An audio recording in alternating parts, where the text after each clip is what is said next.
interesting, actually. There's a BBC investigation into Abramovich's fortune, and it looks like in 1995, via the Russian government, in a rigged auction, Abramovich paid around £190 million for a company called Sibneft, which was a Russian oil company.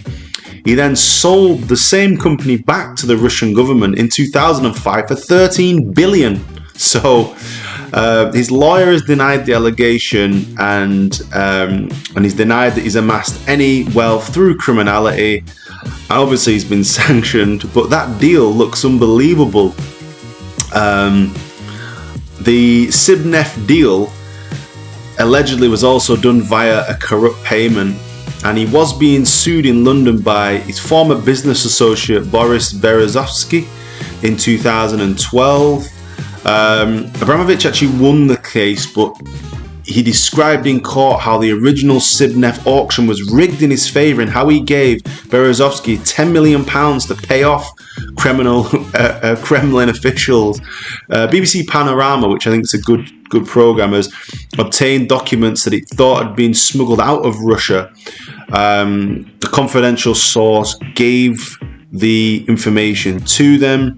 The BBC cannot verify the documents, but they have checked with other sources and they've backed up details of this document. The document says that the Russian government was cheated out of $2.7 billion in the Sibneft deal, a claim supported by a 1997 Russian parliamentary investigation. The document also says that Russian authorities wanted to charge Abramovich with fraud. Now, to be honest with you, it doesn't surprise me one iota. When the Soviet Union collapsed, it was a free-for-all. It was a free-for-all for like 10 years, from 1991 to like the 2000s. And then Putin managed to consolidate his power. And it's quite interesting. There was a program on about Putin, how he rose up from pretty humble beginnings, and he became...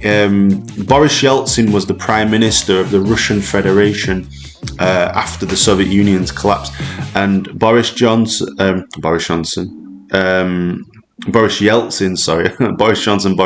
crazy. Boris Yeltsin handpicked Putin as his man. And once Putin got in power, Yeltsin was kind of sidelined. And then Putin managed to consolidate his power. But basically, before that, the term oligarch, it is a kleptocracy. It's basically like a free-for-all where the government had all these assets. The Soviet Union built up assets. It wasn't a poor country. People think that the Soviet Union failed, and it did in many ways, but it built up a lot of wealth, a lot of oil, a lot of resources, a lot of infrastructure, a lot of apartments, a lot of property. So that wealth went to, like, say, 500 people, and it went to also businessmen from the former Soviet republics, because I know that Usmanov is Uzbek or somewhere like that. So basically, it doesn't surprise me one bit that all of this money was obtained illicitly, and lots of it. And this is a simplification of what I'm going to say. This is probably sounds a little bit simplistic, a little bit reductionist, but you have to ask yourself, Mark Zuckerberg, a billionaire, he created Facebook. Okay, that's logical. Bill Gates, Microsoft, logical. But what has Roman Abramovich created? What has Boris Berezovsky, what did he create? What did Alisher Usmanov create? Like, these are people who are tycoons who didn't really create anything and who were in the right circles at the right time. And really, you have to ask yourself, the British government knew this because they were happy to play ball.